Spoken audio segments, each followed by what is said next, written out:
Hello everyone, welcome to IQTab. So let's start with the newspaper analysis for 24th of February. Now सबसे पहले हम देखते हैं कि आज हमें कौन कौन सा न्यूज़ को देखना है। देखिए first of all will talk about Ramanujan price. Now ये पर्टिकुलर प्राइस क्या होता है और किसको दिया जाता है उसके बारे में हम बात करेंगे। नो रिसेंटली एक इंडियन को ये प्राइस दिया गया है, ठीक है, तो हम इसके बारे में समझेंगे। Second will talk about Angadia system. तो देखिए ये अंगादिया सिस्टम जो है काफी ज्यादा इंपॉर्टेंट है, एक टाइप का पैरेलल बैंकिंग सर्विस है। तो कैसे काम करता है एग्जैक्टली क्या क्या होता है एंड मोस्ट इंपॉर्टेंटली ये न्यूज में क्यों है, हर एक चीज के बारे में हम समझेंगे। Third will talk about north stream 2। Now ये न्यूज में क्यों है ये सब आप जानते हैं, बिकॉज ऑफ यूक्रेन के ऊपर जो अटैक हुआ है, यहाँ पे रशिया ने जो अटैक किया है उसके कारण ये पर्टिकुलर जो पाइपलाइन है उसके ऊपर सैंक्शंस लगा दिए गए हैं और उसके कारण ये पर्टिकुलर पाइपलाइन जो है राइट नाउ अभी के लिए हॉल्ट हो गया है। तो इसके बारे में हम समझेंगे एक्जैक्टली नॉर्थ स्ट्रीम 2 क्या है। Then will talk about India ने रिसेंटली कुछ एड वगैरह प्रोवाइड किया अफगानिस्तान को, जहां पर जो हम 5000 मिलियन टन ऑफ वीट जो प्रोवाइड करने वाले थे उसमें से आधा वीट हमने प्रोवाइड किया अफगानिस्तान को, ठीक है, जो कि वहां पे जो वर्ल्ड फूड प्रोग्राम है उसके थ्रू हम डिस्ट्रीब्यूट करने वाले हैं। And finally will talk about Khyber Bastar missile. तो ये मिसाइल जो है ये ईरान ने रिसेंटली बनाया है, ईरान ने इसको रिसेंटली लॉन्च किया है। तो एक्जैक्टली इस मिसाइल की स्पेसिफिकेशंस क्या क्या है एंड मोस्ट इंपॉर्टेंटली ये मिसाइल किसके लिए बनाया गया, किसके अगेंस्ट यूज करने की कोशिश कर रहा है ईरान, तो हम इसके बारे में बात करेंगे। Let's move on to the first one. सबसे पहले देखिए हम बात करने वाले हैं रामानुजम प्राइस के बारे में। Now first thing that you must remember is कि रामानुजम कौन है।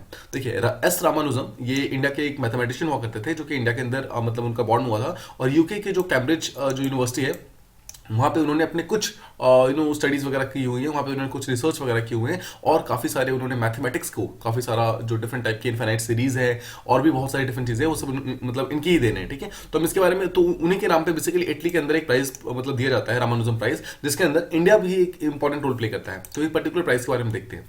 नाउ कॉन्टेक्स्ट ये है कि रिसेंटली एक इंडियन जो कि जिनका नाम है प्रोफेसर नीना गुप्ता, उनको रिसेंटली पर्टिकुलर अवार्ड दिया गया है। नाउ दिस पर्टिकुलर जो लेडी है जो प्रोफेसर नीना गुप्ता है, she is from Indian statistical institute जो कि कोलकाता के अंदर प्रेजेंट है। नाउ जस्ट रिमेंबर कि इंडियन स्टैट्स इंस्टीट्यूट कहां प्रेजेंट है, कोलकाता के अंदर। नाउ अगर आप पिछले 1-2 साल का यूपीएससी का पेपर उठा के देखेंगे प्रीलिम्स का, तो यू विल सी कि यूपीएससी कुछ कुछ छोटे छोटे फैक्चुअल क्वेश्चन पूछना स्टार्ट कर रहा है। तो just remember this small detail जो कि इंपॉर्टेंट हुआ है। देखिए अगर एक मैथमेटिशियन अवार्ड एक इंडियन को मिलता है तो obviously this particular thing comes in news और यहाँ से एक क्वेश्चन आ सकता है, ठीक है। तो जस्ट रिमेंबर कि इंडियन स्टैट्स इंस्टीट्यूट कोलकाता के अंदर है and the name of this particular person यानी कि नीना गुप्ता का आपको नेम पता होना चाहिए। नाउ जो नीना गुप्ता है वो कौन से पर्टिकुलर फील्ड के अंदर रिसर्च कर रही थी, she was doing a research on अफाइन algebraic geometry and cumulative algebra. Basically वो अलजेब्रा के 2 डिफरेंट ब्रांचेस के ऊपर वो स्टडीज कर रही थी, मतलब उसके ऊपर रिसर्च कर रही थी, जिसका नाम है अफाइन algebraic geometry and cumulative algebra, दोनों के ऊपर रिसर्च कर रही थी। एंड उसका कौन सा एग्जैक्टली कौन सा रिसर्च था उसको हम अभी देखेंगे, बट फिलहाल this is the main thing that you must remember. Second thing, ये जो अवार्ड होता है ये एनुअली प्रोवाइड किया जाता है इटली के अंदर जो दिया जाता है by body called as international centre for theoretical physics, ठीक है। सो देखिए फिजिक्स का एक टाइप का एक सेंटर है जो कि मैथ्स का अवार्ड देता है, तो please don't get confuse because UPSC आपको यहीं पर प्ले करने की कोशिश करेगा। नाउ इट विल डायरेक्टली से कि international centre for theoretical physics का मैथ्स का अवार्ड देता है, तो ऑब्वियसली ज्यादातर बच्चे इसको गलत मतलब टिक कर देंगे, but this statement is perfectly right, ठीक है, आपको ध्यान रखना है। ऑलराइट, अब देखिए she is the one, she is professor Neena Gupta जिन्होंने ये मतलब जिनको ये अवार्ड दिया गया है। Now just remember this particular name, the name is Zarankiewicz cancellation problem.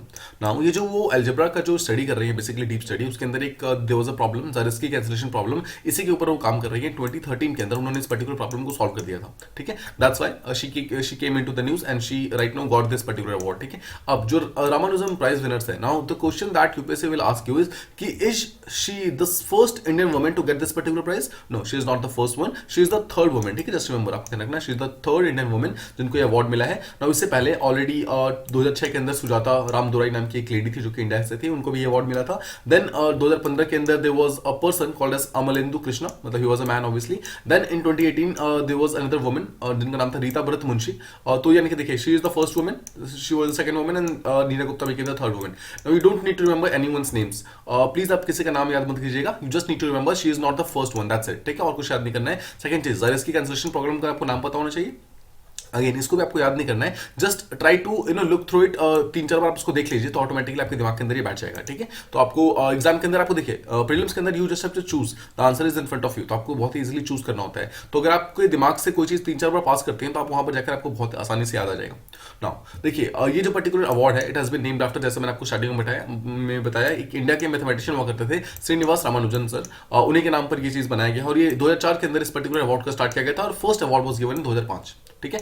अब इस अवार्ड को लेने के लिए बेसिकली दो मेन यहाँ पर एक टाइप की एलिजिबिलिटी क्राइटेरियाज हैं। फर्स्ट इज कि जो रिसर्चर है शी शुड बी फ्रॉम एक टाइप की डेवलपिंग कंट्री से, मतलब ही या she should be from a developing country. Developing country का मतलब क्या है, डेवलप्ड कंट्री से नहीं होनी चाहिए, मतलब किसी हाई प्रोफाइल कंट्री से नहीं होनी चाहिए, वो डेवलपिंग कंट्री से होने चाहिए। ना क्यों डेवलपिंग कंट्री को ही दिया जाता है? देखिए, अगर आप रामानुजन को देखेंगे तो इन्होंने अपनी ज्यादातर जो लाइफ है वो गरीबी के अंदर काटी थी, मतलब बहुत ही पुअर कंडीशन के अंदर आके उन्होंने मैथ्स को डेवलप किया था। देखिए समझिए, ये जो एक ऐसे पर्सन थे जिनको मतलब किसी भी टाइप के कोई भी रिसोर्सेस नहीं मिले थे, इनके पास कोई भी यहाँ पे अपॉर्चुनिटीज प्रेजेंट नहीं थी, ना ही किसी स्कूल में गए ना ही कॉलेजेस में गए, he directly he developed all his theories on his own. तो इसी चीज को यहाँ पे एक्नॉलेज करने के लिए ये सिर्फ डेवलपिंग कंट्री के जो रिसर्चर्स वगैरह हैं उनको प्रोवाइड किया जाता है, जिनके पास रिसोर्सेज ऑब्वियसली कम है as compare to developed countries. और सेकंड जो कंडीशन ये है कि the researcher should be below 45 years. Obviously जो रामानुजम सर थे वो भी काफी यंग थे, तो इसी चीज को यहाँ पे एक्नॉलेज करते हुए जो यंग जो मैथमेटिशियंस वगैरह होते हैं उनको दिया जाता है, इसलिए इस पर्टिकुलर अवार्ड का नाम भी यंग मैथमेटिशियन अवार्ड रखा गया है। ठीक है, अब देखिए उनको अपनी खुद की डेवलपिंग कंट्री के अंदर रिसर्च वगैरह करना होगा, उसी चीज के लिए जो भी मतलब बहुत ही एक्सटेंसिव रिसर्च करता है, एक साल के अंदर एक अवार्ड दिया जाता है। ठीक है, इस साल जो अवार्ड दिया गया है it has been given to professor Neena Gupta. Alright, अब देखिए ये पर्टिकुलर जो अवार्ड है हमने पीछे देखा कि इटली के अंदर ये प्रोवाइड किया जाता है, बट देखिए इटली के अंदर वो जो बॉडी है वहां पर अवार्ड दी जाती है, but award is not given by Italy का government is something, it is given by a fund called as able fund. Able fund जो है इस पर्टिकुलर फंडिंग के थ्रू ये अवार्ड दिया जाता है, जिस फंडिंग को ये जो एबल फंड है उसमें जो हमारे इंडिया का जो ministry of science and tech है, ministry of science and tech के अंदर एक बॉडी है that is called as department of science and tech, यही जो department of science and tech है उसके लिए फंडिंग वगैरह प्रोवाइड करती है। एंड नॉर्वे नाम की जो कंपनी, मतलब नॉर्वे जो कंट्री है, नॉर्वे के अंदर एक academy of science and letters है, ये भी फंडिंग प्रोवाइड करती है। इसका मतलब क्या है, बेसिकली मिनिस्ट्री ऑफ साइंस और जो नॉर्वे की academy of science and letters है दोनों साथ में मिलकर फंडिंग वगैरह प्रोवाइड करते हैं, एंड उसके थ्रू एबल फंड चलता है और एबल फंड के थ्रू यहाँ पर ये पैसे दिए जाते हैं। मतलब देखिए जो भी अवार्ड जीता है उसके लिए ऑब्वियसली कुछ पैसे दिए जाते हैं, पैसे कहां से आते हैं, इसी पर्टिकुलर फंडिंग से आते हैं। तो आई होप आप समझ गए कि एक्जैक्टली कहां से पैसे आ रहे हैं। तो आपने देखिए यहाँ पर देखिए जो हमारे department of science and tech है, सेकंड जो international centre for theoretical physics जो इटली के अंदर प्रेजेंट है, और थर्ड इंटरनेशनल मैथमेटिकल यूनियन। तो देखिए इंटरनेशनल मैथ्स यूनियन नाम का एक बॉडी है, ये भी एक बहुत ही इंपॉर्टेंट रोल प्ले करता है इस पर्टिकुलर अवार्ड को चूज करने के लिए कि किसको ये अवार्ड दिया जाएगा किसको नहीं दिया जाएगा, इसको चूज करने में काफी इंपॉर्टेंट काम करता है। Now, before going ahead, हम सबसे पहले समझते हैं श्रीनिवास रामानुजम कौन थे। First thing and first you must remember कि ही वाज एन इंडियन जिन्होंने इंडिया के अंदर काफी ज्यादा एक्सटेंसिव रिसर्च किया मैथमेटिक्स को लेकर। Now देखिए, ही lived during the British rule in India. अगर आप इनका टाइम पीरियड देखेंगे, ही वाज बोर्न इन 1887 और ही लिव्ड अप टू 1920। मतलब this was the time period जिसके अंदर वो रहते हैं। देखिए आप देख सकते हैं, he was very young when he died actually, so that was actually very मतलब बहुत वो था, ये ट्रेजिक डेथ थी उनकी, मतलब नहीं होनी चाहिए थी बहुत यंग एज में, बट बिकॉज उस टाइम कुछ ऐसे डिजीज थे जिसका कोई क्योर वगैरह नहीं था, उसी कारण यहाँ पे डेथ हो गई थी।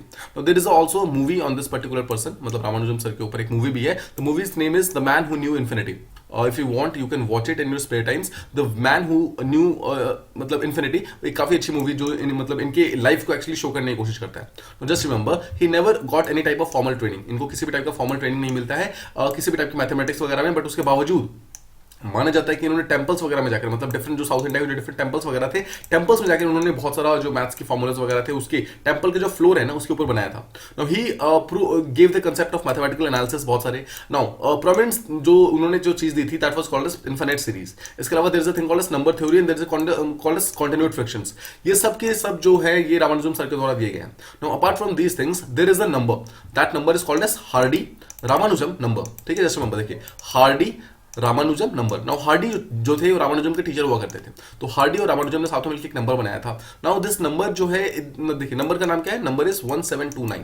Just remember 1729 is called as Ramanujan number. This is not present in this particular slide, but मुझे अभी जस्ट याद आया। सो जस्ट रिमेंबर कि 1729 is called as Hardy Ramanujan number because देखिए ये बहुत ही यूनिक नंबर है। ये यूनिक नंबर इसलिए है बिकॉज दो डिफरेंट नंबर्स का ये क्यूब का सम है। समझिए, दो डिफरेंट नंबर्स के क्यूब का सम है, और ये एक ऐसा सम है जिसको दो डिफरेंट तरीकों से एक्सप्रेस किया जा सकता है। मतलब टोटल वर्ल्ड में, मतलब आज तक की टोटल हिस्ट्री में टोटल आज तक सिर्फ 6 ही ऐसे नंबर मिले हैं जो कि दो डिफरेंट क्यूब्स का सम हो और उसको दो अलग अलग तरीकों से एक्सप्रेस किया जा सकता है। ठीक है, मतलब अगर आपको समझ नहीं आ रहा है तो जस्ट लीव इट, आपको याद करने की जरूरत नहीं है। जस्ट रिमेंबर कि 1729 को हार्डी रामानुजम नंबर बोला जाता है। ठीक है, देखिए क्यों बोला जाता है, अगर आप 10 का क्यूब देखेंगे, 10 का क्यूब इज 1000। ठीक है, एंड अगर आप 9 का क्यूब देखेंगे तो वी हैव 729। तो 1000 और 729 को अगर आप प्लस करेंगे that becomes 179। So this is one of the numbers, total 6 numbers हैं जिसमें से एक नंबर है 179, and 179 is the most important number because 179 was actually founded by Ramanujan sir, मतलब हिमसेल्फ। इन्होंने खुद इस पर्टिकुलर नंबर को ढूंढा था। ठीक है, so that's why this particular thing is very important. तो आई होप आपको ये चीज समझ आ गई। नाउ सेकंड चीज देखिए, माना जाता है कि इन्होंने जितने भी अपने जो मैथमेटिकल रिसर्च वगैरह की है, जिन्होंने सब कुछ किया है, सब कुछ इन्होंने आइसोलेशन के अंदर किया था, इनको किसी भी टाइप का कोई भी गाइडेंस वगैरह नहीं मिला था। That's why this becomes more important. मतलब इन्होंने सोचिए बिना किसी फॉर्मल एजुकेशन वगैरह के इन्होंने सारे के सारे मैथ्स के थ्योरीज वगैरह बना के रख दिए। Now finally let's talk about international mathematical union. देखिए ये वो बॉडी है जो कि एक्चुअली चेक करती है, ये एक्चुअली बॉडी है वो है जो शॉर्टलिस्ट करती है कि ये अवार्ड किसको मिलना चाहिए। तो देखिए ये जो आईएमयू है, ये एक टाइप का नॉन गवर्नमेंटल ऑर्गेनाइजेशन है, मतलब ये एनजीओ एक टाइप का एनजीओ की तरह काम करता है, और ये इंटरनेशनल साइंस काउंसिल का पार्ट है। इंटरनेशनल साइंस काउंसिल की एक लार्जर बॉडी है, इस लार्जर बॉडी के अंदर आके इंटरनेशनल मैथमेटिकल जो यूनिट है वो आता है, ठीक है। सिमिलरली जो इंटरनेशनल मैथमेटिकल यूनियन है ये सपोर्ट करता है इंटरनेशनल कांग्रेस ऑफ मैथमेटिशियंस को। ना देखिए कांग्रेस का अगर आप वर्ड देखेंगे, कांग्रेस का मतलब क्या होता है? कांग्रेस का मतलब होता है ग्रुप या फिर मीटिंग, सिंपल आप वर्ड में समझ सकते हैं। सो मीटिंग ऑफ मैथमेटिशियंस, जहां पर वर्ल्ड के जो 80 मतलब बड़े कंट्रीज के जो मैथमेटिशियंस वगैरह है वो आके यहाँ पर बातचीत करते हैं, उसका एक मेंबरशिप जो है इंटरनेशनल मैथमेटिकल यूनियन को भी जाता है, ठीक है। अब ये जो इंटरनेशनल मैथमेटिकल यूनियन है एक्चुअली वो 1920 के अंदर इसको स्टैब्लिश किया गया था, बट इसको 1932 के अंदर इसको डिसॉल्व कर दिया गया था। बट अगेन 1950 के अंदर न्यूयॉर्क के अंदर इसको फिर से रीस्टैब्लिश किया जाता है। This thing is not important. आपको बस एक चीज पता होना चाहिए कि जो इंटरनेशनल मैथमेटिकल यूनियन है वो एक एनजीओ है, ये इंटरनेशनल साइंस काउंसिल के अंदर आता है। एंड सेकंड चीज, इंटरनेशनल कांग्रेस ऑफ मैथमेटिशियन का डायरेक्टली एक टाइप का मेंबर है, जो कि 80 कंट्रीज टोटल इसकी मेंबरशिप है। ये था हमारा main first topic. I hope आपको ये चीज प्रॉपर्ली समझ आ गई। Let's move on to the next one. यहां हम बात करने वाले हैं अंगादे सिस्टम के बारे में। देखिए काफी इंपॉर्टेंट है अंगादे सिस्टम। क्या होता है मैं आपको पहले शॉर्ट में समझाता हूं। देखिए आपने जैसे सपोज आप पोस्ट ऑफिस जाते हैं and you have to courier something, ठीक है। अगर आपको कोरियर करना है तो आप क्या करते हैं, आप पोस्ट ऑफिस जाते हैं, you give that particular thing to the जो भी आपका जो पोस्ट ऑफिस के अंदर जो पर्सन बैठे होते हैं, उस पर्टिकुलर चीज को वो मतलब प्रॉपर्ली संभाल के रखता है, उसको प्रॉपर्ली रैप अप करता है, उस पर एड्रेस वगैरह लिखता है एंड देन उसको रख लेता है। आफ्टर दैट व्हाट, इसके बाद क्या होता है, जो पोस्ट ऑफिस के लोग होते हैं वो एक इस पर्टिकुलर जो भी आपका कोरियर वगैरह होता है उसको डिफरेंट मीन्स ऑफ कम्युनिकेशन से, मतलब अलग अलग जो जैसे मोड ऑफ ट्रांसपोर्ट है, मतलब बाइक से, ट्रेन से, एरोप्लेन से, जितनी दूर है उसके हिसाब से उस चीज को यहाँ पर आपका ट्रांसपोर्ट कर दिया जाता है, और जहां तक भी आपको कोरियर पहुंचाना है वहां तक वो चीज पहुंच जाता है। This is a simple method जिससे कोरियर जाता है। देखिए अंगादे सिस्टम बिल्कुल सेम मेथड है, जिसके थ्रू क्या होता है, आपको पैसे भेजने होते हैं, सिंपल वर्ड्स में मनी भेजने होते हैं, मतलब पैसे वगैरह आपको सेंड करने हैं। बट अगर आप उसको बैंकिंग चैनल्स को यूज नहीं करना चाहते हैं तो सिंपल यू हैव अंगादे सिस्टम। अभी जैसे जैसे हम समझेंगे आपको ऑटोमेटिकली चीजें और ज्यादा क्लियर हो जाएंगी। आई होप आपको देखिए फर्स्ट चीज समझ आएगा कि it is just like a courier service, ठीक है। सेम कोरियर सर्विस जैसे काम करता है, बट क्या डिफरेंस है उसके बारे में हम समझेंगे। कॉन्टेक्स्ट क्या है, देखिए कॉन्टेक्स्ट ये है कि रिसेंटली कुछ एफआईआर वगैरह रजिस्टर किए गए हैं सब मुंबई पुलिस के ऑफिशियल्स के अगेंस्ट में, मतलब मुंबई के पुलिस के अगेंस्ट कुछ एफआईआर हुए हैं जहां पर पुलिस वालों ने कुछ अंगादिया को थ्रेटन किया है और उनसे पैसे वगैरह एक्सटॉर्ट करने की कोशिश की है। लास्ट वीक एक न्यूज आया था जिसके अंदर अंगादिया के कुछ दुकानों वगैरह को लूट लिया गया था, मतलब रॉबरी वगैरह हो गई थी, ठीक है। मतलब इनको लूटा गया था। क्वेश्चन कम्स कि एग्जैक्टली अंगादिया कौन है। अंगादिया देखिए, अंगादिया एक century old parallel banking system है जो कि इंडिया के अंदर ऑपरेट करती है। First of all just remember कि सिर्फ इंडिया के अंदर ऑपरेट करती है। सेकंड चीज, what is the meaning of parallel banking system. देखिए पैरेलल बैंकिंग सिस्टम, बैंकिंग का मतलब क्या होता है, बैंकिंग का मतलब होता है पैसों का लेन देन, सिंपल वर्ड्स में ट्रांजैक्शन ऑफ मनी, ठीक है। अब देखिए पैसे या तो आप वहां पे जमा कराते हैं या फिर आप पैसे निकालते हैं, मतलब या तो आप पैसे लेते हैं या फिर पैसे देते हैं। This is called as banking.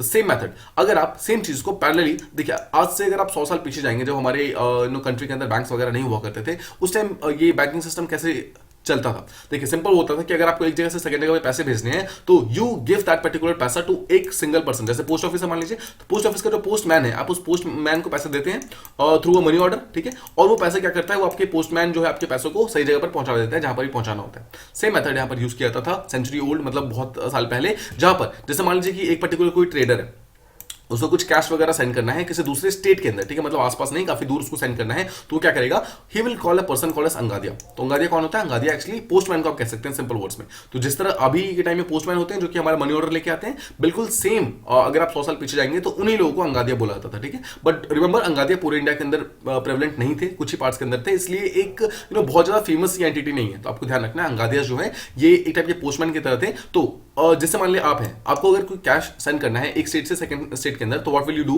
आप डायरेक्टली एक अंगादिया को बुलाओगे, आप उसको पैसे वगैरह प्रोवाइड करोगे और आप उसको एड्रेस वगैरह दे दोगे कि आपको कहां से कहां जाना है, और आप क्या करेगा, आपका जो पैसा है उस सही जगह पे पहुंच जाएगा, ठीक है, सिंपल वर्ड्स में। This is called as Angadia system.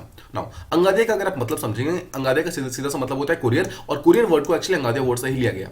और इसके अंदर आप देखेंगे कभी कभी बहुत ज्यादा लार्ज अमाउंट ऑफ कैश भी इन्वॉल्व होता है, sometimes in lakhs and all, ठीक है। कुछ मतलब अराउंड 20-30 लाख रुपए भी इसके द्वारा सेंड किए जाते हैं, मतलब इतने लार्ज अमाउंट ऑफ मनी भी सेंड किया जाता है अंगादिया सिस्टम के थ्रू।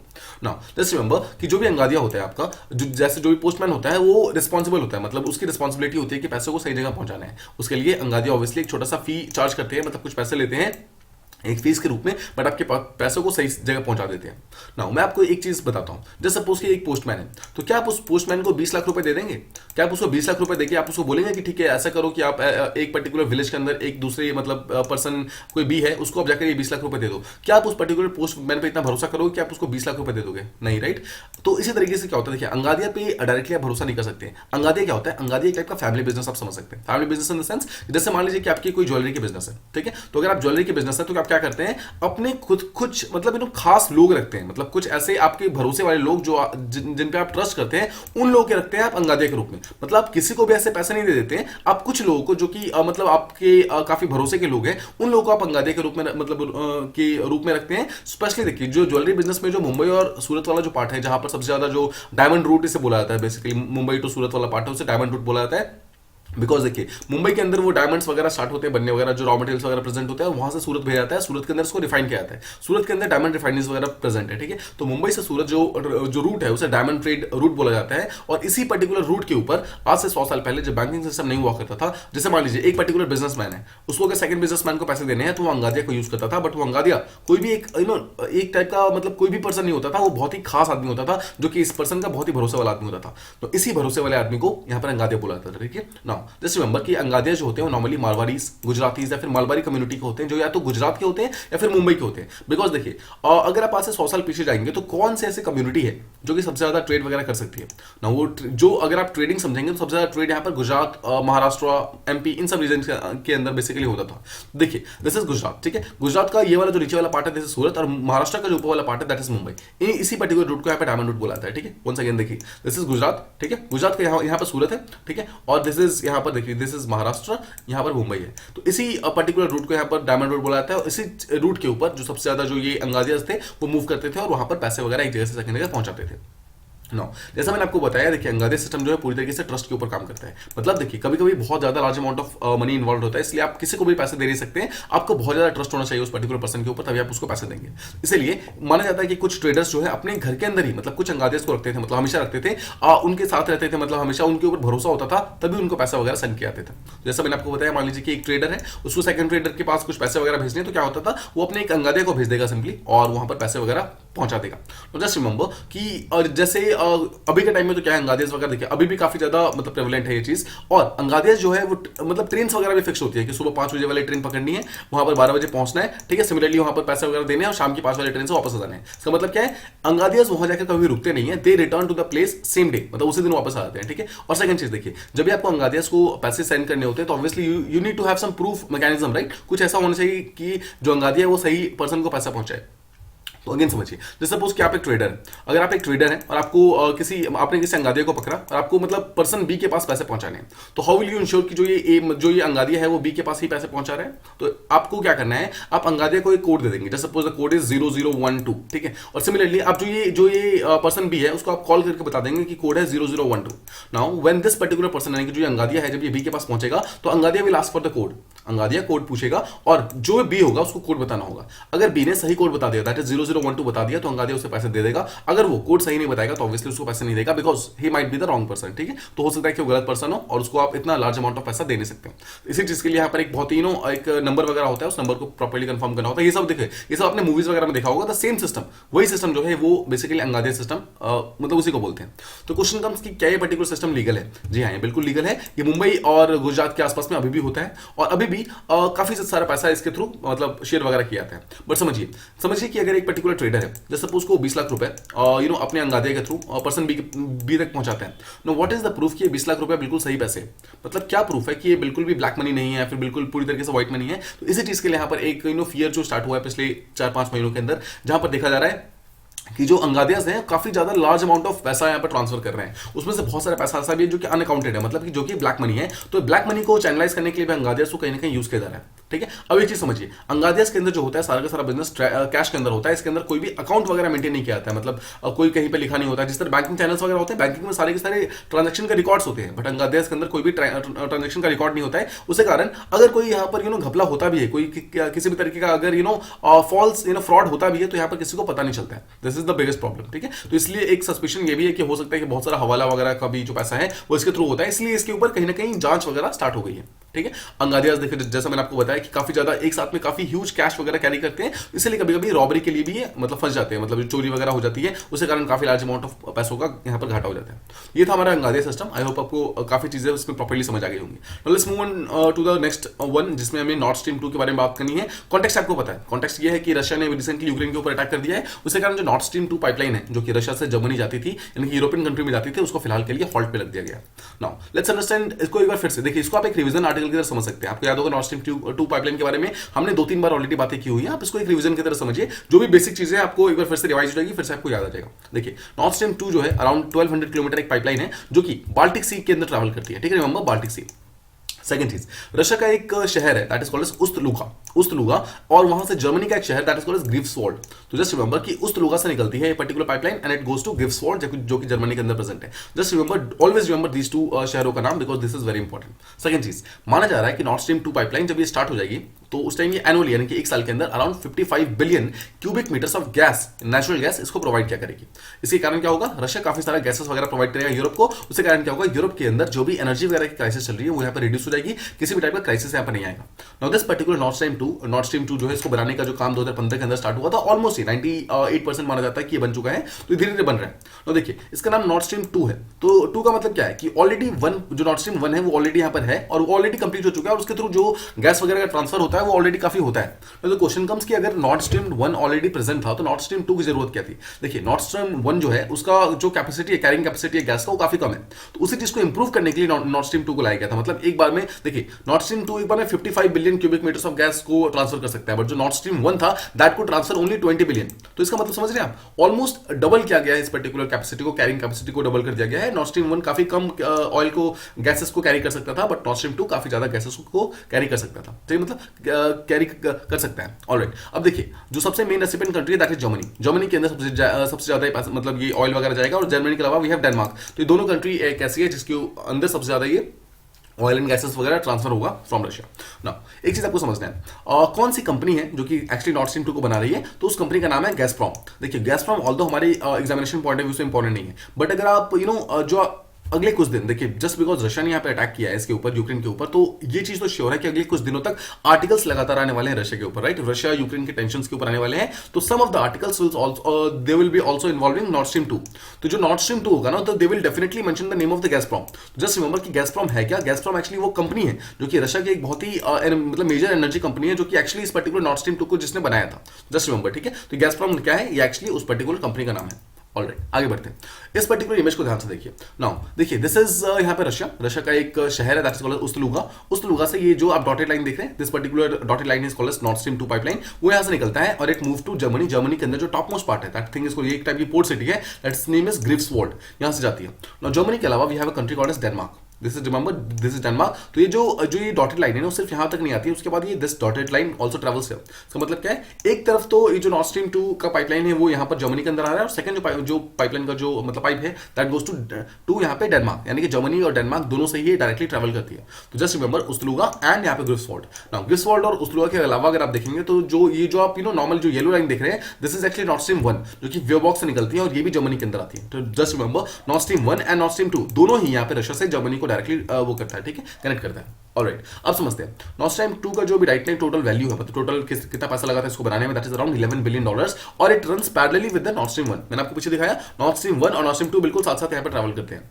नाउ जैसे मैंने आपको बताया कि पाइपलाइन जो है ऑलमोस्ट 98% कंस्ट्रक्ट हो चुकी है, पूरी तरीके से कंप्लीट हो गई है, बट अभी भी 100% कंप्लीट नहीं हुई है। और सेकंड चीज, ये जर्मनी के साथ साथ डेनमार्क के अंदर भी जाएगी। देखिए पीछे फिर से एक बार देखिए, दिस इज जर्मनी, ठीक है, this Germany and this is Denmark. तो जर्मनी और डेनमार्क दोनों के अंदर ये जाएगी। आपको एक बार फिर से मैप में यहाँ पे शो करता हूँ, ठीक है। इस पर्टिकुलर मैप को देखिए, दिस इज रशिया में दिस इज शहर कॉल्ड एज उस्तलुगा, ठीक है, यहां से ग्रिफ्सवॉल्ड में पहुंचता है, और देखिए एक तो यहां पर ये पहुंच गया। इसके अलावा this particular pipeline also travels to Denmark, this is Denmark, ठीक है। तो डेनमार्क और जर्मनी दोनों में जाएगा। तो जस्ट रिमेंबर कि north stream 2 pipeline does not goes only to Germany, but it also goes to Denmark. Alright, देखिए काफी इंपॉर्टेंट है, इसलिए मैं आपको बार बार इसके ऊपर स्ट्रेस कर रहा हूं, because this question can be asked कि एग्जैक्टली कौन कौन से कंट्रीज से नॉर्थ स्ट्रीम 2 पाइपलाइन ट्रैवल करती है, ठीक है, अपार्ट फ्रॉम रशिया। ऑलराइट, अब देखिए समझते हैं कि एग्जैक्टली प्रॉब्लम क्या है। प्रॉब्लम यह है कि यूएस इसके लिए काफी क्रिटिकल है। क्रिटिकल क्यों है, देखिए समझिए, अगर देखिए आप जानते हैं कि यूएस और जो रशिया है दोनों कहीं ना कहीं लॉगर हेड्स के ऊपर है, मतलब दोनों एक दूसरे के साथ नहीं रहते हैं, दोनों एक दूसरे के अगेंस्ट है। तो अगर कभी मान लीजिए कि जितने भी यूरोपियन कंट्रीज ऑल्दो अभी यूएसए के साथ है, अगर सोचिए कल को वो रशिया के साथ हो जाती है तो यूएसए को प्रॉब्लम तो होगी ना। सेम चीज यहां पर हो रहा है, रशिया अपने पाइपलाइन पाइपलाइंस के थ्रू जितने भी यूरोपियन कंट्रीज को कहीं ना कहीं वो अपनी तरफ खींच रहा है, उसे खींचने के कारण यूएसए यहाँ पर प्रॉब्लम मतलब शो हो रही है। और प्रॉब्लम देखिए मतलब सबसे बड़ी दिक्कत यह है कि यूरोप का जो रिलायंस है ना वो रशिया के ऊपर और ज्यादा इंक्रीज हो जाएगा। उसके कारण जितने भी यूरोपियन कंट्रीज है वो कहीं ना कहीं रशिया की तरफ टिल्ट होनी स्टार्ट हो जाएंगे और मतलब जो यूएसए है उससे दूर जानी स्टार्ट हो जाएंगी। इसी चीज से यहाँ पे डर करके जो मतलब यूएसए है वो इस चीज को यहाँ पर बंद करना चाहते हैं। करंटली ईयू जो है ऑलमोस्ट 40% ऑफ द गैस के लिए यहाँ पर रशिया के ऊपर डिपेंडेंट है और इसीलिए इस चीज को जो ईस्टर्न यूरोप वाला पार्ट है, स्पेशली जो यूक्रेन वाला पार्ट है, उस चीज के अंदर भी काफी ज्यादा अपोज किया जाता है। बिकॉज देखिए यूक्रेन जो है, यूक्रेन का अपना खुद का एक कहीं ना कहीं पाइपलाइन प्रेजेंट है। मैं आपको मैप में शो करता हूं, देखिए इस चीज को यहाँ पर देखिए, दिस इज ऑल द यहाँ पर जितने भी यूरोपियन यूनियन के कंट्रीज है, जितने भी यूरोपियन यूनियन के मेंबर्स है, वो सबके ऊपर कहीं ना कहीं वो सबके सब कहीं ना कहीं रशिया के ऊपर डिपेंडेंट है। जैसे सी देखिए जितने भी आप जर्मनी देखिए, जर्मनी, पोलैंड, चेक रिपब्लिक, स्लोवाकिया, जितने भी Spain, France, Ireland, Finland, Sweden, Estonia, जितने भी कंट्रीज यहाँ प्रेजेंट है सबके सब ईयू के मेंबर्स हैं और सबके सब ये रशिया के ऊपर डिपेंडेंट है almost 40% of the natural gas के लिए। इसका मतलब क्या है देखिए, अगर आपको याद होगा सुबह मैंने आपको मेंशन किया था नेटो के मैप के बारे में, रिमेंबर नेटो भी कहीं ये सारे के सारे मेंबर्स जो है नेटो के मेंबर्स भी हैं। इसका मतलब क्या है, they all are affiliated to USA also. तो अगर if they are affiliated to USA also तो यूएसए चाहता है कि वो मेरे साथ ही एफिलिएटेड रहें। बट अगर इस पर्टिकुलर पाइपलाइन के थ्रू जितने भी कंट्रीज है वो रशिया की तरफ जाने स्टार्ट हो जाएंगे तो यूएसए को यहाँ पे प्रॉब्लम होगी। इसी चीज को यहाँ पर ध्यान में रखते हुए यूएसए इस चीज को मना कर रहा है। ठीक है, यूएसए जो है इस चीज के अगेंस्ट यहाँ पे ऑब्जेक्शन क्रिएट कर रहा है। नाउ इस पर्टिकुलर चीज को देखिए, यहाँ पर आपको डिफरेंट टाइप के पाइपलाइंस दिखेंगे। दिस इज रशिया, रशिया से यहाँ पर एक पाइपलाइन निकलती है नॉर्थ स्ट्रीम पाइपलाइन, जो कि यहाँ से जाती है जर्मनी तक, ठीक है, और यहाँ से डेनमार्क तक। Now the green one is called as north stream pipeline. इसके अलावा दिस ब्लू वन जो आप देख रहे हैं, जो ये रेड वन आप देख रहे हैं, इसमें क्या होता है, यूक्रेन क्या करता है, रशिया से कुछ गैसेस वगैरह खरीदता है, ठीक है, और उसी पर्टिकुलर गैस के थ्रू उसने पाइपलाइन को एक्सटेंड कर रखा है। और यही पर्टिकुलर पाइपलाइन जो है वो देखिए प्राग हो गया, ऑस्ट्रिया हो गया, हंगरी हो गया, इन सब के सब कंट्रीज को ये पर्टिकुलर पाइपलाइन के थ्रू गैसेस भेजता है। मतलब यूक्रेन जो है वो भी रशिया से गैसेस खरीद के आगे डिफरेंट कंट्रीज को गैसेस भेजता है। इसके अलावा वी हैव जो तुर्की है उसने भी काफी ज्यादा अपने गैसेस वगैरह बना रखे हैं, उसके बाद ईरान, इराक, सीरिया, उन सब ने बना रखे हैं। बट द पॉइंट इज कि यू जस्ट रिमेंबर कि यूक्रेन का अपना खुद का एक पाइपलाइन है ना। यूक्रेन अगर सोचिए अगर कल को नॉर्थ स्ट्रीम 2 स्टार्ट हो जाता है तो जितने भी कंट्रीज, ये सब जितने भी कंट्रीज हैं, वो लोग यूक्रेन से हो सकता है कि खरीदना बंद कर दे और रशिया के साथ डायरेक्टली खरीदना स्टार्ट कर दे। क्यों? देखिए रशिया यहाँ पर डायरेक्ट सप्लायर है, यूक्रेन जो भी यहाँ पर इनको मतलब एनर्जी बेच रहा है वो सब भी रशिया से खरीद के ही बेच रहा है। तो ये यहाँ पर एक्स्ट्रा पैसा चार्ज करता है यूक्रेन यहाँ पर, उसी पैसों को कम करने के लिए हो सकता है कि यूरोपियन कंट्रीज आगे जाकर डायरेक्टली रशिया के साथ डील करना स्टार्ट कर दे। उसके कारण क्या होगा, यूक्रेन को यहाँ पे घाटा होना स्टार्ट हो जाएगा। ठीक है, सो इसी चीज के लिए यहाँ पे यूक्रेन भी इसके अगेंस्ट बैठा हुआ है। नाउ जैसे मैंने आपको बताया pipeline already exist in Ukraine, और यूक्रेन यहाँ पर ये बिलीव करता है कि अगर नॉर्थ स्ट्रीम 2 कंप्लीट हो गया तो ऑब्वियसली उनको पूरी तरीके से बाईपास कर दिया जाएगा, कोई भी कंट्री उनके साथ डील नहीं करेगा। उसके कारण ऑलमोस्ट $3 बिलियन का जो पैसा है वो उनके साथ हर साल मतलब कम होना स्टार्ट हो जाएगा। मतलब इतने का घाटा यूक्रेन को स्टार्ट हो जाएगा पर ईयर एनुअली। उसी कारण इस चीज को मना किया जा रहा है। नाउ जस्ट रिमेंबर ट्रंप ने 2018-2019 के अंदर क्या किया था, ट्रंप जो जब वो यूएसए के प्रेसिडेंट हुआ करते थे, उन्होंने इस पर्टिकुलर नॉर्थ स्ट्रीम 2 के ऊपर पूरी तरीके से कहीं ना कहीं सैंक्शन लगा दी, उसके कारण उसको बंद कर दिया। ठीक है, लेकिन जब जो बाइडेन यहाँ पर पावर के अंदर आया, जो बाइडेन ने ये समझा कि अगर सैंक्शन को हम लगा देते हैं, देखिए रशिया के ऊपर आपने सैंक्शन लगाया वो तो सही है, बट कहीं ना कहीं इसका इंपैक्ट डायरेक्टली जर्मनी के ऊपर भी आता है। समझिए, बिकॉज जर्मनी ही तो है जो कि डायरेक्टली गैस ले रहा है ना। तो अगर आप रशिया के ऊपर सैंक्शन लगा रहे हैं वो तो समझ आ रहा है, लेकिन आप जर्मनी को क्यों यहाँ पर पनिश कर रहे हैं, राइट? बिकॉज जर्मनी को यहाँ पर गैसेस नहीं मिलेंगे। जर्मनी को अगर गैस नहीं मिलेगा तो फिर वो अपने एनर्जी सिक्योरिटी को किस तरीके से प्रॉब्लम सॉल्व करेगा। तो इसी चीज को ध्यान में रखते हुए बाइडेन ने वो सैंक्शंस हटा दिए, बिकॉज बाइडेन चाहता था कि जर्मनी के साथ अपने रिलेशनशिप को और ज्यादा इंप्रूव कर सकें। इसी चीज के लिए ये सैंक्शंस हटा दिए गए। बट आप आज का न्यूज भी जानते हैं, आज के न्यूज में क्या हुआ है, रशिया ने यूक्रेन के ऊपर अटैक कर दिया। तो अगर रशिया ने यूक्रेन के ऊपर अटैक कर दिया है, इसके कारण जो सैंक्शंस हैं ये हटेंगे नहीं, फिर से सैंक्शन जो है फिर से रिमेन हो जाएंगे, मतलब फिर से सारे के सारे सैंक्शंस फिर से लग जाएंगे। नाउ द क्वेश्चन कम्स कि what is the significance of north stream 2। Now इसके बारे में हमने इंडायरेक्टली काफी बातें कर ली है। फर्स्ट चीज, जर्मनी और जितने भी बाकी यूरोपियन कंट्रीज है सबके सब कहीं ना कहीं डिपेंडेंट हो गए हैं इसके ऊपर, यानी कि रशिया के ऊपर for their oil and gases and all. Second चीज, देखिए अगर जर्मनी को और आसपास की कंट्री को अगर स्टेबल रहना है तो उनके लिए एक चीज जो चाहिए, उनकी इकोनॉमी को अगर स्टेबल रहना होगा, और उनकी इकोनॉमी को अगर स्टेबल रखना है तो उसके लिए ऑयल एंड गैस बहुत इंपॉर्टेंट है। इसके लिए भी north stream 2 pipeline directly important है। थर्ड चीज, जब तक जर्मनी और यूरोपियन कंट्री को कोई भी renewable source of energy, permanent renewable source of energy नहीं मिल जाता है, जब तक उनके पास solar energy, wind energy, tidal energy ये सब डेवलप नहीं हो जाते हैं, तब तक उनके ऊपर गैसेस का प्रेशर है, तब तक उनको गैस खरीदना ही पड़ेगा। और जहां से वो गैस खरीदेंगे वहां पर उनको पैसा पे करना पड़ेगा। यूक्रेन से उनको ज्यादा पैसा पे करना पड़ रहा है, यूएस से खरीदते हैं उनको ज्यादा पैसा पे करना पड़ता है। That's why they want to trade with Russia and all. ठीक है, रशिया बिकॉज उनको काफी सस्ते के अंदर गैस प्रोवाइड करता है। थर्ड चीज, देखिए यूरोप जो है, हम जैसे जानते हैं कि वो सप्लाई ऑफ गैस मतलब ऑब्वियसली लेगा रशिया से। ठीक है, अब इसके बदले में रशिया को क्या मिलेगा, रशिया को इसे डायरेक्टली यूरोपियन मार्केट मिल जाएगा, मतलब यूरोपियन मार्केट का डायरेक्ट एक्सेस मिल जाएगा। नेक्स्ट चीज देखिए, अगर आप नॉर्थ स्ट्रीम 2 को समझेंगे तो ये कहीं ना कहीं जो स्वीडन, फिनलैंड और डेनमार्क है, इन सबके एक्सक्लूसिव इकोनॉमिक जोन से ट्रैवल करता है। देखिए इसको समझिए, अगर आप एक्सक्लूसिव इकोनॉमिक जोन के बारे में बात करेंगे तो एक चीज आपको समझना होगा, इसमें आपको देखिए इसमें आपको देखिए जब ये पर्टिकुलर नॉर्थ स्ट्रीम 2 पास होगा तो ऑब्वियसली देखिए फिनलैंड का आपको पता है कि जितना भी जुरिस्डिक्शन है वो यहाँ तक है, यानी कि कहाँ तक होता है जुरिस्डिक्शन आपको याद है 200 नॉटिकल माइल्स, 200 नॉटिकल माइल्स का जो प्लेस होता है that is called as exclusive economic zone of a particular country. तो फिनलैंड का इस पर्टिकुलर एरिया के अंदर पूरी तरीके से यहाँ पर काफी ज्यादा अपना वो है दबदबा है। तो अगर दबदबा है तो ऑब्वियसली अगर इस पर्टिकुलर एरिया से ये पाइपलाइन ट्रैवल करेगी तो फिनलैंड को कुछ यहाँ पर फीस वगैरह मिलेगा, तो फिनलैंड भी पर्टिकुलर फीस आता है। सिमिलरली जब ये देखिए जब ये पर्टिकुलर ये चीज जो पाइपलाइन है जब इस एरिया से ट्रैवल करेगी तो ऑब्वियसली डायरेक्टली स्वीडन के एक्सक्लूसिव इकोनॉमिक जोन के अंदर आएगा, तो स्वीडन को भी यहाँ पर कुछ फीस मिलेगा। और सिमिलरली जब आगे जाकर यहाँ पर देखिए जब यहाँ पर आएगा तो नॉर्वे के अंदर भी आता है, उसके कारण नॉर्वे को भी यहाँ पर पैसा मिलेगा। ठीक है, इसी चीज को यहाँ पर ध्यान में रखते हुए स्टेटमेंट बोला गया है कि ये जो पर्टिकुलर पाइपलाइन है स्वीडन, फिनलैंड और डेनमार्क तीनों से ट्रैवल कर रहा है। ठीक है, तीनों के एक्सक्लूसिव इकोनॉमिक जोन से ट्रैवल कर रहा है, उसके कारण क्या होगा तीनों के यहाँ पर काफी सारा पैसा वगैरह मिलेगा, काफी सारा जो इनका नेशनल गवर्नमेंट से उनको पैसा मिलेगा, तो क्या होगा उनके यहाँ पर इन्वेस्टमेंट आएगी, उनके यहाँ पर जॉब क्रिएशन आएगी, ऑब्वियसली उनके कंट्री के अंदर भी काफी फायदा हो जाएगा। सिमिलरली देखिए ये जो पर्टिकुलर पाइपलाइन है वो कहीं ना कहीं काफी स्टेबिलिटी प्रोवाइड करेगा, बिकॉज देखिए ऑब्वियसली अगर एनर्जी रहेगी तो स्टेबिलिटी रहेगी। सिमिलरली यूरोप के डिफरेंट कंट्रीज वगैरह जो है उनके ऊपर ऑल्दो देखिए उनके ऊपर ये बात तो श्योर है कि रशिया की डिपेंडेंस इंक्रीज हो जाएगी, बट सेकंड चीज ये है कि उनको एनर्जी मिल जाएगा, और अभी right now energy is one of the most important thing जो कि हर एक कंट्री को चाहिए अगर उनको डेवलप होना है तो राइट। तो इसी चीज को ध्यान में रखे हुए हमें ये पता है कि नॉर्थ स्ट्रीम 2 पाइपलाइन जो आगे जाकर बहुत ज्यादा इंक्रीज होने वाला है, but right now because of US sanctions and all ये चीज काफी ज्यादा बंद हो गई है और ऑलमोस्ट ये हॉल्ट हो गई है। एंड लास्ट पॉइंट एक जो यहाँ मेंशन्ड है वो ये है कि नॉर्थ स्ट्रीम 2 पाइपलाइन जो है वो धीरे जाकर आगे जाकर गैस का जो प्राइस वगैरह उसको भी रिड्यूस कर देगा।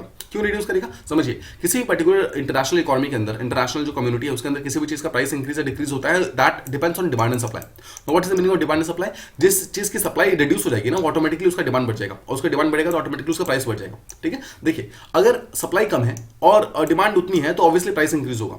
सिमिलरली लेकिन अगर किसी तरीके से देखिए रशिया भी अगर इस पर्टिकुलर चीज के अंदर आएगा, रशिया यहाँ पर सप्लाई को इंक्रीज कर देगा, सप्लाई इंक्रीज करेगा तो डिमांड तो उतनी रहेगी, डिमांड उतनी रहेगी, सप्लाई बढ़ जाएगी तो प्राइसेस फिर से स्टेबल हो जाएंगे, प्राइसेस फिर से नॉर्मल हो जाएंगे। इसी चीज के लिए बोला गया है कि अगर यहाँ पर रशिया आ जाता है तो यहाँ पर कहीं ना कहीं गैस की कॉस्ट वगैरह है वो रिड्यूस हो जाएगी। ठीक है, ये था हमारा थर्ड टॉपिक। आई होप आपको ये चीज प्रॉपर्ली समझ आ गया। Now let's move on to the next one. यहाँ हम बात करने वाले हैं अफगानिस्तान को रिसेंटली कुछ एड वगैरह प्रोवाइड किया गया है बाय इंडियन गवर्नमेंट। क्या हुआ है देखिए, हुआ ये है कि इंडिया ने रिसेंटली यहाँ पर around 2500 metric ton of wheat यानी कि गेहूं जो है वो अफगानिस्तान को प्रोवाइड किया है ऑलमोस्ट 50 ट्रक्स के अंदर।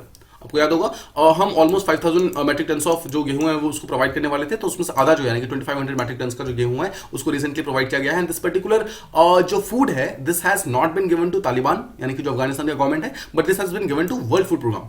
देखिए वर्ल्ड फूड प्रोग्राम जो है टाइप की बॉडी है जो कि यूनाइटेड नेशन की डायरेक्टली बॉडी होती है, स्पेशल एजेंसी है जो कि राइट नाउ अफगानिस्तान के अंदर भी काम कर रही है, और अफगानिस्तान के अंदर there is a place called as Jalalabad. तो दिस जलालाबाद जो अफगानिस्तान के अंदर प्रेजेंट है यहीं पर वर्ल्ड फूड प्रोग्राम ने अपना ऑफिस बनाया हुआ है, और इसी को डायरेक्टली हमने व्हीट वगैरह प्रोवाइड किया ना। जो वर्ल्ड फूड प्रोग्राम है उसका मेन काम यहाँ से होगा कि वो उस पर्टिकुलर व्हीट को डिस्ट्रीब्यूट करेगा अलग अलग लोगों के बीच में जिसको भी इस चीज की जरूरत है। नाउ देखिए हमने टोटल 5000 मैट्रिक टन का यहाँ पर वादा किया था, उसमें से हमने 2500 मैट्रिक टन दे दिया है। इसका मतलब क्या है, मल्टीपल कंसाइनमेंट के अंदर दे रहे हैं, मतलब हम बारी बारी से दे रहे हैं। हम ऐसा नहीं कर रहे हैं कि पूरा का पूरा खाना एक साथ दे दें, हम बेसिकली चाहते हैं कि कुछ खाना आज दें ताकि वो हर एक लोग के पास पहुंचे, उसके बाद फिर कुछ खाना फिर कुछ दिनों के बाद दे, मतलब गेहूं वगैरह दे, ताकि ऐसा ना हो कि हम सारा का सारा एक दिन दे दें, मतलब एक ही बार में दे दें और वो वहां जाकर खराब होना स्टार्ट हो जाए। इस चीज को ध्यान में रखते हुए बोला गया कि मल्टीपल कंसाइनमेंट्स प्रोवाइड किया जाएगा। फिलहाल के लिए आधा प्रोवाइड किया गया है, नेक्स्ट आधा जो है कुछ दिनों के बाद उसको सेंड कर देंगे। नाउ इंडिया का मेन एम क्या है, इंडिया का मेन एम है कि सारा का सारा खाना इक्वली डिस्ट्रीब्यूट होना चाहिए ऑल द नीडी पीपल के बीच में, मतलब किसी भी कास्ट का हो, किसी भी क्रीड का हो, हर एक पर्सन के पास इक्वली डिस्ट्रीब्यूट होना चाहिए।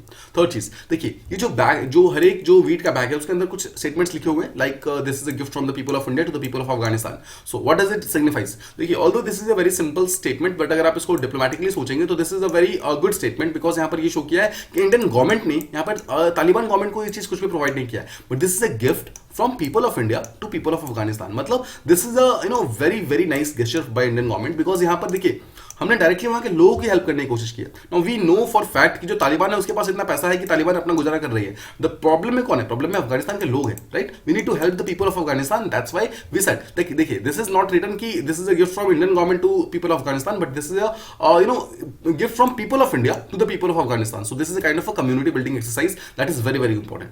अब देखिए यहां पर हमें एक चीज को ध्यान रखना है, ये जो ये मैसेज लिखा हुआ है this has been written in 3 different languages. One तो इंग्लिश है, English is a universal language, इसको भूल जाइए।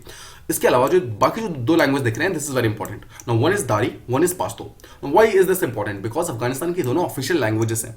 Just remember Dari and Pashto they are the official languages of Afghanistan. You need to remember this particular thing, because आपको याद होगा 2021 के prelims के अंदर there was a question asked on Bangladesh Bangladesh के ऑफिशियल लैंग्वेज के बारे में क्या बात की गई थी हमारे कॉन्स्टिट्यूंट असेंबली के अंदर, ये क्वेश्चन पूछा गया था। Similarly they can also be question कि अफगानिस्तान का एक्जेक्टली ऑफिशियल लैंग्वेज क्या है। Just remember there are two words, Dari and Pashto, ये दोनों ही लैंग्वेज अफगानिस्तान के अंदर डायरेक्टली बोले जाते हैं, काफी ज्यादा बोले जाते हैं और वहां पर काफी ज्यादा बोलचालन में काफी ज्यादा कॉमन है।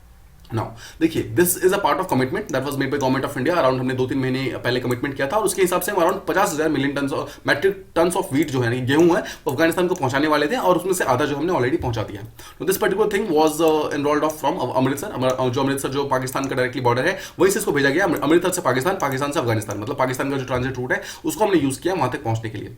नाउ देखिए, हमने कौन कौन से मेजर्स लिए, इंडियन गवर्नमेंट ने कौन कौन से मेजर्स लिए हैं उस पर्टिकुलर व्हीट को पहुंचाने से पहले। देखिए, just try to understand one thing, गेहूं पहुंचाना that is different matter, but गेहूं अच्छा गेहूं पहुंचाना that is equally important, right. देखिए, अगर हम खराब गेहूं पहुंचा दें तो किसी काम का नहीं रहेगा, इसलिए हमने इंश्योर किया है कि जितना भी व्हीट वगैरह प्रोवाइड किया है वो काफी अच्छी क्वालिटी के होने चाहिए। इसलिए जितने भी व्हीट की बोरियां वगैरह हैं उन सबको डबली बैक किया गया है। पहली बात तो मतलब उनको 2 बार बैक किया गया है, जिससे क्या होता है किसी भी टाइप का मॉइस्चर वगैरह व्हीट के अंदर ना जाए। नाउ देखिए, आपने एक चीज देखा होगा कि अगर गेहूं या फिर आटे के अंदर अगर पानी चला जाए, फिर मॉइस्चर चला जाए, दैट बिकम्स बैड, या फिर उसके अंदर इन्फेक्शन बैक्टीरिया उससे फैल जाते हैं। तो उसी चीज को यहाँ पर इंश्योर करने के लिए ऐसा कुछ भी ना हो और ये प्रिजर्व रहे, हमने डबल सैक किया है इसको। पहली बात तो ठीक है, 2 बोरियों के अंदर बंद किया है हर एक बैग को। सेकंड चीज, हर एक गेहूं का जो बैग है उसके शेल्फ लाइफ यानी कि जो मिनिमम पीरियड है उसको एटलीस्ट 1 साल के लिए रखा गया है, मतलब कम से कम 1 साल तक वो व्हीट जो है बिल्कुल सही से काम करेंगे, बिल्कुल भी खराब नहीं होंगे, उसके अंदर ऐसे कुछ प्रिजर्वेटिव्स वगैरह डाले हुए हैं। थर्ड चीज, all the necessary information has been clearly mentioned on the bag and all, ठीक है, ये तो नॉर्मल है। नेक्स्ट थिंग देखिए, यहाँ पर फ्यूमिगेशन किया हमने। What is the meaning of fumigation? Simple से वर्ड में समझिए इस चीज को, हमने तो साफ सफाई का पूरा ध्यान रखा हुआ है, ठीक है, सिंपल वर्ड में उसको डिसइंफेक्ट किया हुआ है, ठीक है, disinfect is the right word. Disinfect किया हुआ है उसको कहते हैं फ्यूमिगेशन करना, डिसइंफेक्ट करना, और हर एक कंसाइनमेंट को, एवरी सिंगल बोरी को हमने प्रॉपर्ली डिसइंफेक्ट करके भेजा है ताकि वहां के लोगों को किसी भी टाइप की प्रॉब्लम ना हो। दिस डिसइंफेक्शन का जितना भी जो रिस्पांसिबिलिटी थी that was on food corporation of India, जो कि हमारे इंडिया की बॉडी है, that is actually responsible for जितने भी जो भी प्रोक्योरमेंट वगैरह होता है डिफरेंट स्टेट से, उन सबको प्रोक्योर करके सारा का सारा अनाज अपने गोडाउन्स वगैरह के अंदर रखता है। उसी अनाज के अंदर से कुछ अनाज जो है, जो कि अच्छी क्वालिटी का अनाज था, उसको अफगानिस्तान के अंदर भेजा गया। जस्ट रिमेंबर कि इंडिया ने हर एक बोरी का यहाँ पर क्वालिटी टेस्टिंग कराई है भाई, वर्ल्ड फूड प्रोग्राम की जो लैब्स वगैरह है उसके अंदर क्वालिटी टेस्टिंग कराई है, उसके बाद ही हमने ये सब जो भी गेहूं वगैरह है उसको सेंड किया। नाउ फाइनली इंडिया ने कौन कौन सा एड वगैरह प्रोवाइड किया अफगानिस्तान को। देखिए, this can be asked in your mains के क्वेश्चन में आप यहां पर आंसर लिख सकते हैं। सिमिलरली आपके जब आप अपना इंटरव्यू वगैरह देंगे ना, वहां के लिए this things becomes very important. देखिए, सबसे पहली बात तो आपको यू मस्ट रिमेंबर कि इंडिया का एक बहुत ही स्पेशल रिलेशनशिप है with the people of Afghanistan, that's why we say people of India to people of Afghanistan. Second चीज, इंडिया ने ऑलरेडी अराउंड विंटर क्लोथिंग का 500 यूनिट्स भी प्रोवाइड किया है अफगानिस्तान को, बिकॉज आप जानते हैं कि विंटर्स के टाइम में ये प्रॉब्लम काफी ज्यादा इंक्रीज हो गई थी। सिमिलरली जो लाइफ सेविंग मेडिसिन वगैरह होती है उसमें से 13 tons almost life saving medicine वगैरह हमने प्रोवाइड किए। थर्ड चीज, कोवैक्सिन यानी कि जो वैक्सीन था कोविड के अगेंस्ट, उसका ऑलमोस्ट 5 लाख डोजेस हमने अफगानिस्तान को प्रोवाइड की थी, and we are in a process of providing more. तो हम और भी सारा जो डोजेस वगैरह है वो हम प्रोवाइड कर रहे हैं।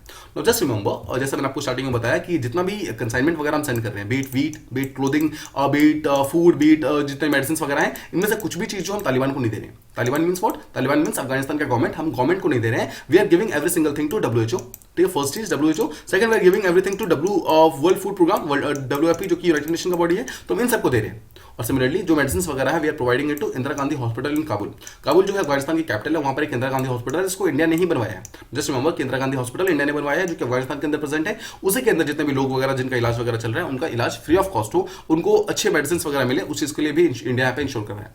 ये था हमारा नेक्स्ट आर्टिकल। आई होप आपको चीज प्रॉपर्ली समझ आ गया। तो let's move on to the last one. यहाँ बात करने वाले हैं खैबर बस्तर मिसाइल के बारे में। तो देखिए, खैबर बस्तर जो है ये ईरान की मिसाइल है, ठीक है। First of all this remember this thing, ये एक टाइप की ईरान की मिसाइल है, and this is capable of hitting all the US के बेसिस और इजराइल जो कि ईरान के आसपास में है, ठीक है। Let me first try to show you कि एग्जैक्टली क्या है। देखिए, दिस इज ईरान, ठीक है। ईरान देखिए, दिस इज इंडिया, ठीक है। नाउ दिस इज, एक second, this is India, this is Pakistan, this is Afghanistan. Now we know कि पाकिस्तान, अफगानिस्तान, तुर्कमेनिस्तान, ये तीनों ही ईरान के साथ डायरेक्टली टच करते हैं, ठीक है। नाउ ईरान के जस्ट ऊपर ये क्या है? दिस इज कैस्पियन सी, ठीक है। और नीचे वाला ये Persian Gulf, as you know कि ये पर्शियन गल्फ है, ठीक है। This is Gulf of Oman. तो ये सारा का सारा आपको चीजें पता होनी चाहिए। Now this is Iran. Now Iran के आसपास देखिए जितने भी ऐसे वाले सिंबल दिख रहे हैं ना, this is actually a flag of USA, और ये सब एक्चुअली शो करता है कि यूएसए की एम्बेसीज या फिर यूएसए की बेसिस कहां पे प्रेजेंट है ईरान के आसपास में, टू कंटेन ईरान एक्चुअली। तो अब देखिए, right from Pakistan to Afghanistan to Turkmenistan, Turkmenistan के अंदर भी यूएसए का बेसिस प्रेजेंट है। सिमिलरली वी हैव यूएसए का basis in Oman, we have UAE, Qatar, Kuwait, Bahrain, Iraq, Turkey, मतलब every single country that surrounds Iran हर एक कंट्री के अंदर कहीं ना कहीं यूएस के बेसिस वगैरह प्रेजेंट है। तो ईरान ने यहाँ पर इसलिए खैबर बख्तूर मिसाइल बनाया है, जहां पर वो ये बोल रहा है कि ऑल दीज थिंग, ऑल जितने भी ये बेसिस है ना, सबके सब कहीं ना कहीं इस मिसाइल के डायरेक्टली रेंज के अंदर है। और सेकंड चीज यहाँ पर देखिए, देयर इज अभी मैं आपको देखिए this one that you see, जो फ्रेगमेंटेड पार्ट देख रहे हैं, दिस इज इजराइल, ठीक है, ये इजराइल है। देखिए इजराइल के अंदर this is West Bank, this is यहाँ पर जेरूसलम प्रेजेंट है, this is Israel actually overall. तो ये इजराइल तक इसकी जो मिसाइल की रेंज है वहां तक पहुंच जाएगी, ठीक है। Just remember this particular fact कि जो ईरान ने अभी रिसेंटली जो खैबर बख्तूर मिसाइल बनाया है, उसका बेसिकली रेंज जो है वो यूएस के सारे बेसिस जो कि इसके आसपास में, और सेकंड चीज इजराइल, उन दोनों को डायरेक्टली कवर करता है। तो what is the meaning of this Khaybar Bakhtur? देखिए खैबर बख्तूर एक टाइप का पर्शियन वर्ड है जिसके अंदर वो एक पास्ट एक टाइप का नैरेटिव को फिर से सिग्निफाई करता है। देखिए हुआ क्या था कि काफी पहले जो प्रॉफिट मोहम्मद हुआ करते थे, जो कि ऑब्वियसली इस्लाम के लिए बहुत ही इंपॉर्टेंट एक टाइप के गुरु हैं, गुरु एंड भगवान आप मान सकते हैं, ठीक है उनके। सो जो प्रॉफिट मोहम्मद है, उन्होंने अपने मुस्लिम वॉरियर्स के साथ साथ में जूस के एक टाइप के कासल के ऊपर अटैक किया था। What is the meaning of this particular castle? Simple words में दिस इज कॉल्ड एज किला, ठीक है, फोर्ट, ठीक है। कासल का मतलब होता है किला। तो जूस का एक टाइप का फोर्ट या फिर किला हुआ करता था, उसके ऊपर प्रॉफिट मोहम्मद ने अपने वॉरियर्स के साथ में अटैक कर दिया था। तो दिस पर्टिकुलर किला, that thing was called as Khaybar Bakhtur, ठीक है। तो इसी खैबर बख्तूर के नाम पर इस पर्टिकुलर मिसाइल का नाम रखा गया है, जिसका रेंज टोटल 900 माइल्स के आसपास में। Now what is the meaning of 900 miles? Can you convert miles to kilometer? देखिए अगर आप इसको कन्वर्ट करेंगे तो 1 mile is to around 1.6 kilometer, ठीक है। अगर आप इसको कन्वर्ट करेंगे that comes out around 1448 kilometer के आसपास में आएगा, ठीक है। सो इट कम्स अराउंड 1400, आप मतलब ऑलमोस्ट आप 1500 किलोमीटर के आसपास मान सकते हैं, ठीक है। It is exactly 1450 kilometre. तो इतने के आसपास इसका रेंज है, मतलब समझिए ऑलमोस्ट 1450 किलोमीटर तक ये ट्रैवल कर सकता है, और आसपास के जितने भी बेसिस है और इजराइल है उन सबको अपने रेंज के अंदर ले सकते हैं। सिमिलरली यू मस्ट रिमेंबर कि मिसाइल जो है ये सिर्फ और सिर्फ सॉलिड फ्यूल के ऊपर ट्रैवल करती है, it does not have any मतलब और किसी टाइप का फ्यूल इसके अंदर प्रेजेंट नहीं है। नेक्स्ट इज जो खैबर बख्तूर मिसाइल है, इसकी सबसे इंपॉर्टेंट चीज ये है कि इसकी एक्यूरेसी बहुत ज्यादा है। मतलब अगर एक पर्टिकुलर जगह पर टारगेट पे अटैक किया जाएगा तो it will definitely and completely destroy that particular target. और सेकंड चीज जो इंपॉर्टेंट ये है कि ईरान ने इसको अपनी खुद के कंट्री के अंदर बनाया, डोमेस्टिकली बनाया, मतलब ये पूरी तरीके से इंडिजीनियस है ईरान के लिए, ठीक है। अब सबसे इंपॉर्टेंट चीज यहां पर आती है कि ईरान का जो मिसाइल है, जो एक खैबर बख्तूर मिसाइल है, ये किसी भी मिसाइल शील्ड सिस्टम को भी डिफीट कर सकता है, मतलब अटैक कर सकता है। What is the meaning of missile shield system? Simple words में समझिए, मान लीजिए कि कोई भी कंट्री है जिसके पास मिसाइल शील्ड सिस्टम प्रेजेंट है, ठीक है। जस्ट सपोज ये उसका लैंड है, ठीक है। अगर लैंड प्रेजेंट है, जस्ट सपोज की कोई दूसरी मिसाइल, कोई दूसरी कंट्री है जो कि उसके ऊपर मिसाइल अटैक करती है, ठीक है। Just suppose these are missiles. तो मिसाइल शील्ड सिस्टम का मतलब क्या होता है? यहाँ पर बहुत सारे हमारे लॉन्चेस वगैरह रखे होते हैं, ठीक है। और यहाँ पर हमारे पास रडार वगैरह होता है। रडार क्या करता है? ऑटोमेटिकली कैच कर लेता है कि हमारे यहाँ पे कौन कौन से मिसाइल्स एंड कितने नंबर ऑफ मिसाइल्स आ रहे हैं, एंड हमारे जो लॉन्चेस वगैरह होते हैं ऑटोमेटिकली विदाउट एनी कमांड वो जाकर उस पर्टिकुलर मिसाइल्स को डिस्ट्रॉय कर देते हैं। That is called as missile shield system. मतलब किसी भी टाइप के इनकमिंग मिसाइल से हमें शील्ड कर सकता है ये पर्टिकुलर सिस्टम। नाउ इसके बारे में आपको थोड़ा सा बताता हूं। देखिए ये यूएसए जो है, यूएसए के पास अपना वो माना जाता है कि काफी स्ट्रॉन्ग एक टाइप का मिसाइल शील्ड सिस्टम है, जिसका नाम basically ballistic missile shield system है, ठीक है। मतलब सिंपल वर्ड्स में बैलिस्टिक मिसाइल शील्ड सिस्टम, ये यूएसए का अपना खुद का टाइप का शील्ड सिस्टम है। नाउ इंडिया के पास भी अपना रिसेंटली मिसाइल शील्ड सिस्टम आ रहा है। कौन सा है आपको पता है? S-400, ठीक है। S-400 जो कि हम रशिया से खरीद रहे हैं, दैट S-400 एक्चुअली अपने आप में एक पूरी की पूरी मिसाइल शील्ड सिस्टम है। वो सिर्फ एक मिसाइल नहीं है, वो अपने आप में पूरी की पूरी मिसाइल शील्ड सिस्टम है। मतलब अगर कोई भी दूसरी कंट्री हमारे ऊपर अटैक करने की कोशिश करेगी तो हमारा S-400 जाकर उसको डायरेक्टली हवा के अंदर ही डिस्ट्रॉय कर सकता है। तो ये आप समझ गए। नाउ द क्वेश्चन कम्स कि कौन सी कंट्री के पास वर्ल्ड का सबसे strongest missile defence system present है? दैट इज इजराइल, ठीक है। Just remember Israel. आपको याद होगा कुछ दिनों पहले जब इजराइल और पैलेस्टाइन का जो प्रॉब्लम चल रहा था उसके टाइम में आपने सुना होगा, there was a missile defence system, इसका नाम है आयरन डोम, ठीक है। Just remember. So Iron Dome आपको ध्यान रखना है। Iron Dome is very important because Iron Dome पहली बात तो एक टाइप का मिसाइल डिफेंस सिस्टम है, वो इजराइल का है, and this is one of the strongest. तो माना जाता है कि एक बार में 100 मिसाइल से ज्यादा को ये डायरेक्टली नेगोशिएट कर सकता है हवा के अंदर, मतलब इतने सारे मिसाइल्स को डायरेक्टली नेगोशिएट कर सकता है, ठीक है। तो ये कुछ बेसिक इन्फॉर्मेशन थी मिसाइल डिफेंस सिस्टम के बारे में। तो जो हमारा जो खैबर बख्तूर, मतलब जो ईरान का जो खैबर बख्तूर मिसाइल है, वो बेसिकली इस मिसाइल शील्ड सिस्टम को भी डिफीट कर सकता है। इसका मतलब क्या है? वो इसके रडार में आए बिना डायरेक्टली जाकर उस पर्टिकुलर कंट्री के अंदर अटैक कर सकता है, ठीक है। इसलिए काफी ज्यादा ये इंपॉर्टेंट होता है ऑब्वियसली ईरान के लिए, बिकॉज वो आसपास के एरियाज को अपने रेंज के अंदर डायरेक्टली ले सकते हैं। Now next important thing is कि एक टाइप का सरफेस टू सरफेस मिसाइल है, और अगर आप इजराइल और ईरान के बीच का अगर डिस्टेंस देखेंगे दैट इज अराउंड 620 माइल्स के आसपास में, ठीक है। तो ये मतलब बहुत ज्यादा दूर नहीं है, ये पूरी तरीके से उसके रेंज के अंदर आते हैं। नो ईरान के पास जो टोटल मिसाइल्स हैं, माना जाता है कि उसके टोटल रेंज जो है दैट इज अराउंड 1250 माइल्स, मतलब ऑलमोस्ट 1200 माइल्स के आसपास का जो एरिया है वो अपने अंदर कवर कर सकते हैं, जिसके अंदर वो मतलब इजराइल, यूएसए और आसपास के जितने एरियाज हैं उन सबको अपने रेंज के अंदर लेते हैं। नाउ देखिए मिडिल ईस्ट के जितने भी कंट्रीज हैं उन सबके अंदर हर एक कंट्री के पास कुछ ना कुछ मिसाइल वगैरह प्रेजेंट है, बट उसके अंदर जो सबसे largest amount of missile present है ना दैट इज विद ईरान, ठीक है। और माना जाता है कि ईरान के पास कुछ न्यूक्लियर मिसाइल्स भी प्रेजेंट है। इसी चीज के कारण आपको पता है कि ईरान के ऊपर एक टाइप का जो एक टाइप का सैंक्शन वगैरह भी लगा हुआ है, एक टाइप का एम्बार्गो लगा हुआ है, बट इसके बावजूद ईरान ने ऑब्वियसली खुद को उस पर्टिकुलर डील से बाहर कर लिया और फिर से यहाँ पर न्यूक्लियर मिसाइल को यहाँ पर फिर से डेवलप कर रहा है। ठीक है, तो आपको यहाँ पर एक चीज ध्यान रखना है, ईरान के पास जो मिसाइल है that is the largest among the जितने भी मिडिल ईस्ट कंट्रीज वगैरह हैं। ऑलराइट, देखिए दिसंबर 24 यानी कि लास्ट ईयर 2021 के अंदर जो ईरान है उसने टोटल 16 बैलिस्टिक मिसाइल वगैरह को फायर किया था एक साथ to conduct military training. What is the meaning of military training? Simple words में समझिए, वहां पर पावर शोइंग होती है। पावर मतलब यहाँ पर शो किया जाता है डिफरेंट कंट्रीज को, देखिए हमारे पास ये पर्टिकुलर वेपन्स प्रेजेंट है, प्लीज डोंट अटैक ऑन अस वरना हम वापस आपके ऊपर अटैक कर देंगे, सिंपल वर्ड्स में। ठीक है, देखिए सिमिलरली यहाँ पर टोटल 16 बैलिस्टिक मिसाइल्स को ईरान यहाँ पर अटैक करता है, मतलब यहाँ पर फायर करता है, ये शो करने के लिए आसपास की कंट्रीज को, स्पेशली यूएसए को, कि देखिए हमारे पास ये सारी मिसाइल्स वगैरह प्रेजेंट है, if you try to attack on us we are going to respond with this type of missiles. ये इसका मेन गेम है। अब देखिए जितने भी यहाँ पर डिफरेंट टाइप के मिसाइल्स है उसके अंदर बैलिस्टिक मिसाइल प्रेजेंट है, उसके अंदर क्रूज मिसाइल्स प्रेजेंट है, सिमिलरली उसके अंदर ड्रोन मिसाइल्स भी प्रेजेंट है, मतलब हर टाइप के जो डिफरेंट मिसाइल्स वगैरह प्रेजेंट है वो हर एक इसके अंदर प्रेजेंट है। नाउ यहाँ पर ईरान को देखिए दिस इज यहाँ पर ईरान के आसपास के अगर आप यहाँ पर कंट्री वगैरह देखेंगे, we have UAE, we have Saudi, we have Iraq, Lebanon, Syria. But the point is कि अगर आपको एक चीज यहाँ पर जो समझना है वो ये है कि यहाँ पर कैस्पियन सी है। ठीक है, सिमिलरली यहाँ पर अगर आप देखेंगे दिस इज यहाँ पर Persian Gulf, this is Gulf of Oman. The point is कि UAE, Qatar, Bahrain, Saudi Arabia ये सब डायरेक्टली टच नहीं करते हैं ईरान को। ठीक है, अभी हम देखिए आगे हम फिर से समझेंगे इस चीज को, but right now just try to understand कि ये सब डायरेक्टली टच नहीं करते हैं। ठीक है, अब हम यहाँ पर कुछ बेसिक इन्फॉर्मेशन देखते हैं। देखिए ईरान के पास दो और बेसिक मिसाइल्स हैं, वन इज कॉल्ड एज कियाम 1 और सेकंड इज गदर 1। तो कियाम 1 एंड गदर 1 ये लगातार न्यूज के अंदर रहते हैं, स्पेशली ये न्यूज में तब आए थे जब यूएसए ने ईरान के ऊपर अटैक कर दिया था।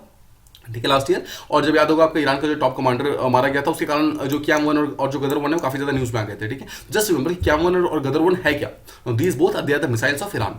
सेकंड चीज, अभी राइट नाउ इनकी कैपेसिटी बहुत ज्यादा स्ट्रॉन्ग नहीं है, इनकी एक्यूरेसी बहुत ज्यादा स्ट्रॉन्ग नहीं है इन दोनों की, तो इसकी एक्यूरेसी को इंक्रीज किया जा रहा है ईरान के द्वारा। थर्ड चीज, ये अपने जितने भी मिसाइल्स वगैरह होती है उसके अंदर सिंपल एक सॉलिड फ्यूल को यूज करते हैं। ठीक है, इंडिया आपको पता है कि इंडिया डिफरेंट टाइप की फ्यूल्स को यूज करता है, सॉलिड, लिक्विड, गैसेस फ्यूल को यूज करता है। यहाँ तक कि इंडिया जो है फोर्थ स्टेज यानी कि क्रायोजेनिक जो फ्यूल है उसको भी यूज करना इंडिया ने स्टार्ट कर दिया। बट द पॉइंट इज कि अभी ये सिर्फ जो हमारे जितने भी टाइप की जो सॉलिड फ्यूल है उसी चीज को यहाँ पे डायरेक्टली यूज करते हैं। ठीक है, finally let's talk about Iran. Iran as a country कैसा है? देखिए 1935 में ईरान का नाम ईरान रखा गया था, इससे पहले इसका नाम पर्शिया था। आपने सुना होगा पर्शिया के बारे में, पर्शिया एक्चुअली ईरान का पुराना नेम है। एंड आप जानते हैं कि पर्शिया जो था एक बहुत बड़ा एम्पायर था, और ये दिस एम्पायर को अपने वर्ल्ड हिस्ट्री के अंदर डेफिनेटली पढ़ा होगा। Now this is considered to be one of the greatest empire of the ancient world. ठीक है, बहुत ही इंपॉर्टेंट था।